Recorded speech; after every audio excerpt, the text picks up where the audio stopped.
ایک یہ کہتے ہیں کہ قربانی کا گوشت کب تک رکھ سکتے ہیں؟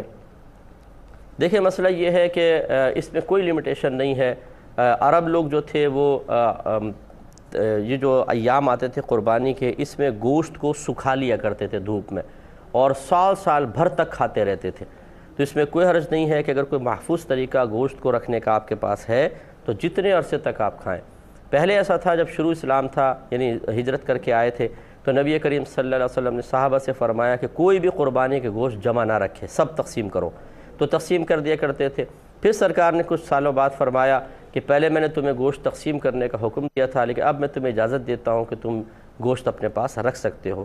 تو چونکہ اس میں کوئی کیونکہ پھر لوگ آسودہ حال ہو گئے تھے ماشاءاللہ، اور سب خود قربانیاں کرنے لگ گئے تھے، تو اس لیے سرکار نے پھر گوشت کے رکھنے کی اجازت مرحمت فرمائی۔